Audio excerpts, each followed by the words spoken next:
Welcome back to the EAM Crypto channel and to episode number 6 of the weekly DeFi recap, or DeFi weekly recap. I still don't know what to call this thing. But look guys, there's so much ground to cover, don't even know where to start. This was kind of a weird week in DeFi. There's a lot of different things going on. A lot of different things surprised me. We're gonna get into a number of things. We had some drama. For those of you that think that the D in DeFi stands for decentralized, you're wrong. It stands for drama. There's always drama in these DeFi streets. We're gonna go over some of that. Some things happened with Grape that in some ways I was expecting, in some ways I was not. We're gonna get into that in a bit. We had a project that was up and coming, that was new, that I thought had some legs to it. Did not. I call that one wrong. And we're just gonna talk about all sorts of things. But before we get started, two things that I want to cover. First, next week I'm gonna be on holiday. I did already create a video. It's gonna be coming out either Tuesday or Wednesday. I'm gonna have it scheduled to come out then. And definitely check that video out. And then other than that, I will be back in time next Sunday for the next episode of the DeFi Weekly Recap. So there won't be too much content next week. But before we get started with the episode, I wanted to show a video where I'm announcing something really, really cool that I'm very, very excited about. All right, so I am really excited to announce that Swapsicle is teaming up with the EAM Crypto channel. That's right, we're gonna be teaming up. They're gonna be sponsoring us. And look guys, Swapsicle is so much more than just a DEX. Yes, you can go on there, you can trade, you can farm, you can stake, you can create your LPs. They have some amazing partnerships already. Just to name a few: OVX, Liquid Capital, Great, Frozen Walrus. And they are always doing, it seems like pretty much every day they have some kind of giveaway going. So go check them out on Twitter, go check them out on Discord. I'll have the links below. And there is so much coming down the pipe with these guys. Lotteries, lending, crowdfunding, multi-chain expansion. They have a fully doxed team, a full legal team, and they're always building, and they're gonna be a big, big name in crypto in the years to come. So go check out Swapsicle. So excited about our partnership. All right, so let's first talk about the kind of funny drama that we had last week, and then the maybe not so funny drama. So as far as the funny stuff, Cardinal House had this really cool chess tournament, and we somehow ended up in scandal and drama. Apparently Arsh from 100 Days Ventures, after he destroyed Titano, then destroyed Great Finance in his round of 16 quarterfinal matches, he was accused of cheating. So he had to play his semifinal match with a camera on him, and he had to show his screen, all sorts of ridiculous drama, but it was a lot of fun. And if you want to check out who won the tournament and go check out more about Cardinal House, go check out their website and what those guys are doing. They're really doing a lot of cool things for DeFi. But I just wanted to share that even when it comes to something that was supposed to be fun, we somehow still had drama. I know Arsh was not cheating, just want to make that clear. He's just a really smart guy. We'll leave it at that. All right, so 8 Finance. I covered 8 Finance last week. They had a lot of interesting things going their way. I noticed that their Discord was very active. I saw a lot of names that I recognize. I saw Brando in there, and for those of you that don't know who Brando is, actually I don't know him. I've never talked to him. I've indirectly talked to him in Discord. That's about it, but never a DM or a conversation. He has a very strong, I guess, reputation as someone that knows what he's doing, and if he supports a project, those projects tend to do well. So I saw him in the Discord. He was involved, and to make a long story short, 8 Finance is pretty much done. It wasn't a rug by the team. It was just lack of market participants, lack of market wanting to get in there. The team did everything they could. They added 5K in liquidity. Then they added more of their own funds the night of the launch to try to kind of stabilize things. I know that guy Brando also did some things trying to help out the project, but the market participants just weren't there, which really sucks to see, because you guys know I love Tomb Forks, and I feel bad for the 8 Finance team because they really did have some really cool plans. They were well intentioned. They care a lot about the DeFi space and their reputation. So I just want to state that from what I saw, they did everything in their power to make that Tomb Fork work, and the demand just wasn't there.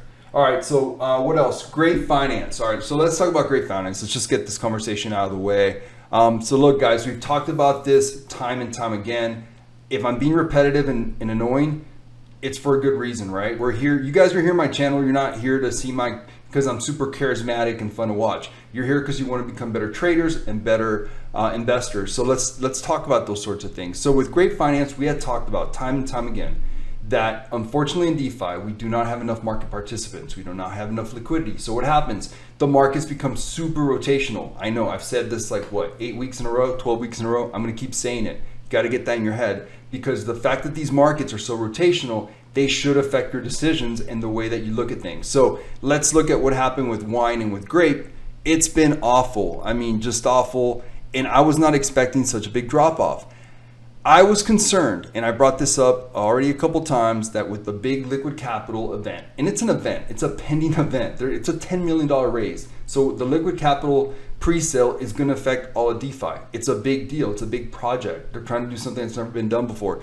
I think that that really hurt wine. I think a lot of money rotated from wine so that they can go into that pre-sale.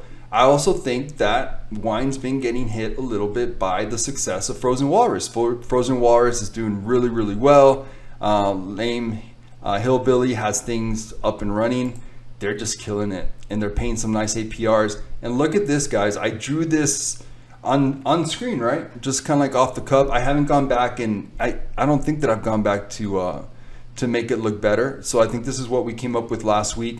Look at this. It's now above the trading range, and still looking pretty darn good. So what did I say last week? When it was a range bound asset in this little range, I said that if it goes below it, it could get really ugly really fast. And look, it did the complete opposite. It went up. So I think those two things are contributing to Great Finance having such a weird week. I mean, it doesn't make sense, right? Bitcoin had a great week, and yet Great Finance did so poorly. So I know a lot of people are wondering what happened. Those are my theories on what happened. I don't know for sure. All I know is that fundamentally, nothing has changed with Great Finance. It's still the same amazing team, same amazing initiatives. And I think because of those two things, it really did affect things. So rotational markets are going to do that. We need more market participants and more liquidity in DeFi. All right, so several of you asked me to cover Safu. So I'm going to just give my 2 cents. Again, I'm not a financial advisor, guys. I'm just telling you guys what I think about the market, how I see things, what I'm doing, what I'm not doing. I'm doing a lot of not doing a lot of these assets sometimes. But look, guys, we'll talk about Safu. All right, cool. Let's do it. I've never owned this asset. Maybe I will one day. I don't know. I feel that a lot of the sentiment towards Brian Legend is not fair. I think the guy's done a really good job. If you think about what he's created, it's kind of amazing. And if he wants to, you know, show his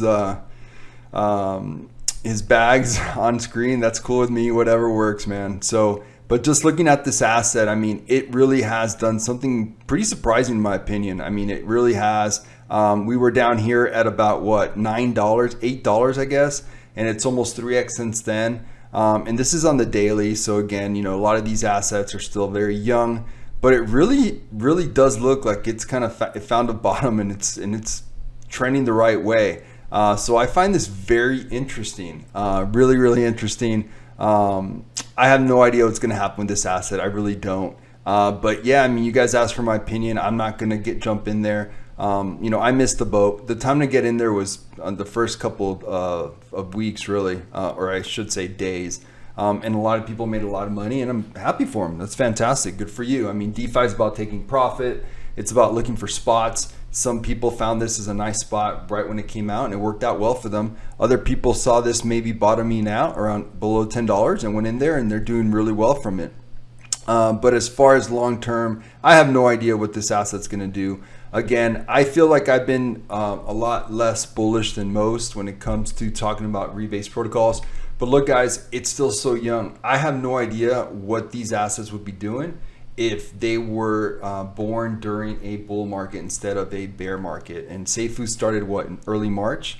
Imagine what it would be doing, what it would have done if the market was different. So, you know, we'll see what happens. But as far as what I'm going to do, I'm not going to touch it just yet. The time, in my opinion, to really go in there was when it was bottoming out. But it's just, I don't know, it's just so hard to tell. Another one that I wanted to cover that you guys have asked me quite a bit about is, look, guys, I mean, I know that I was pretty vocal. I did my little funny voice when it came to Orb. And, you know, just be careful, guys, is all I have to say. A lot of you are still telling me that you own a bit of it. I would just be careful. The chart has done pretty well. Is this on the this is on the 4 hour. So on the 4 hour, I mean, I don't know. We look at a larger time frame. I think this is still trying to find a bottom. I see nothing changing. So when I warned you guys when it was in the 20s, and I told you, hey, this thing's gonna pretty much for sure take a pretty big fall. Some of you listened to me, a lot of you did not. That's fine, whatever. I mean, that's crypto, that's trading. We all have different opinions. Look, guys, we need buyers, we need sellers, right? So we can't all agree on everything. So it's good that we don't all see eye to eye on so many of these different assets. But in my opinion, as far as, you know, my 2 cents on Orb is that it does seem to have found a nice little bottom from this, what was it, 54 cents or 52 cents back in July 5th. But that was not that long ago. It was 5 days ago, guys. So it's still trying to find a bottom, in my opinion. Maybe that was it, maybe not. But unless from the way that I understand the way that this token's being utilized, and this team's amazing. What the Titan team has done is amazing. Kudos to them for everything that they've done. They created a cool ecosystem. They're changing the game. Everyone now that's serious is coming in with a launchpad and a DEX, and it's because of Titan. They kind of started this trend. But Orb, I mean, I don't know. Unless something fundamentally changes with the way the token's being used, you know, all I have to go off is the data and what little data we have, right? And the data is telling us, you know, because remember, the trend is your friend, guys. The trend is your friend. And the trend is definitely telling us that this is still trying to find a bottom most likely, but we'll see. Maybe 52, 54 cents was it. If I had a guess at what the bottom will be, I have no idea. I feel like this asset's in bottom discovery mode, not price discovery mode, bottom discovery mode, but we will see. We will see, and maybe the team will change the way that they utilize this asset. So let's see, what else did I want to cover that you guys asked quite a bit about? Of course, Kyoto protocol. These guys are legit. This, you know, I was a big part of the pre-sale. What I really liked about them is that they have some big funds behind them. I had kind of told people I don't think they'll ever have like tons of holders, so it's not going to be like a Titan where they have 70-something thousand holders. But these guys are well backed. Their project is beyond cool. Go check it out. Anything that's green, I'm always going to support. I care about what the earth looks like, and hopefully this will help. Maybe it won't. I know that that's I don't want to get political on whether or not green initiatives are a good thing or a bad thing, but their intentions are pure, and that's what I care about. And this is going to be very interesting to see how it plays out, because what they're doing is so different. It's a huge multi-phased project, and they have big funds behind them, big supporters behind them. So I don't know what's going to happen. It's going to be really interesting to track this. Forget TA or anything like this with this chart. I'm just showing the chart to have something to look at. But Kyoto is going to be something that's very, very interesting, and it could redefine the game, right? Integrating the blockchain to carbon credits, big initiative. Let's see if it works. Let's see, what else did we want to cover? I guess we'll cover one more asset, or maybe two more. US Dibs just doing its thing. I should do a video just showing you guys where I'm at. I invested 4K in the pre-sale of US Dibs. It's probably up a little bit over 1,000 or 1,200 or so last time I checked. So up about 25%. Very happy with US Dibs doing what I thought it would do, because again, like we talked about a second ago, I like looking at data, I like looking left. I use Dibs money as how I was going to play this US Dibs, and Dibs money has been very, very consistent. The APRs are very, very low, but I like stable. I like low APRs, but I'm going to make money. I'm not just parking it in my wallet and with USDC doing absolutely nothing. So I'm very happy with this project. And look, this is what we want, right? A peg token, nice and consistent. Looks a lot like Horde. Well, here, let's see if Horde's still doing its thing. Let's see if Horde is still maintaining that stability. Yup. Yup, it still is. So again, I don't know how they do it. I've been watching the sells usually outnumber the buys by like 6 to 1, 7 to 1, but they're doing it. So I've been actually talking to Davs and a few people about it, trying to get more information. I'm starting to understand it more and more, but it's a very interesting protocol. And it's working, right? I mean, look, guys, March 22nd, that's 3.5 months of data right there. Yeah, that's what you want. That's what you want. If every peg token looked like that, we'd all be rich. That is beautiful. That is beautiful. So let's see what happens as more and more protocols keep implementing Horde. Really cool to watch. And then I guess we'll end it with Magik and M-Share. I think Magik was at like 23, 24 cents last week when I talked about it. It's now at 26. Guys, I don't know what to tell you about Magik. I'm just going to keep repeating myself. It's just so undervalued. They have real world utility. This is a business. It generates income. It's so much better than DeFi. So what they charge, half of that goes back to the protocol so they can burn the PEG token. That's really, really cool. So I'm a big fan of Magik's auto compounders. I am an investor in it, holder, whatever you want to call me, degen. I don't even know what to call this DeFi space these days. But yeah, so let's see. Today's the 10th, is it? Yeah. So the 3rd, it was at 25 cents. So it's basically has only gone up about 1 cent since then. So again, it seems to be very stable. What you want, but I still think it's undervalued. So we'll see what happens. And then just to end today's video, so in a few hours, we have the big Liquid Capital pre-sale. These guys are looking to change the game. And there is so much to come from these guys. Nothing against them, but I really do think that this is one of those weird situations where, and I'm a business owner. I've seen a thing or two in business. I just feel like they don't know where this thing's really going to take off. And with everything that they have, they seem to be very well funded.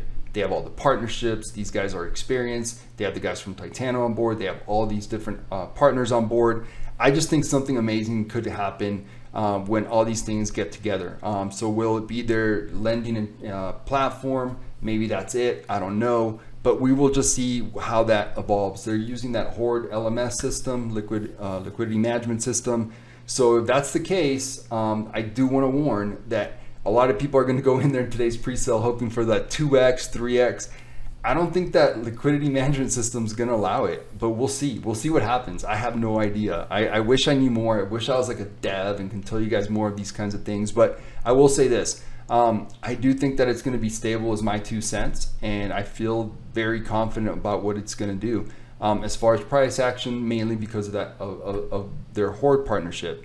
What I don't know is how they're going to affect the rest of the DeFi market. So we already talked about how it's affecting, in my opinion, Grape and maybe some other assets as well. So we will see what happens, because I mean, what we don't want is the joke to become, oh, liquidity capital took all the liquidity out of DeFi, right? So it will be very interesting to see how this plays out. I'm going to have my popcorn ready. And anyone that tells you that they know exactly how this is going to play out is just full of it, because we're just trying to figure it all out, and we're trying to make it, trying to figure out in a very kind of smart way where we try to find value spots. So it was kind of a weird week, not my best week, but I think that there's some cool things coming along, and there's always next week to do better. So I will see you next week, and wish you the best of luck trading. Take care.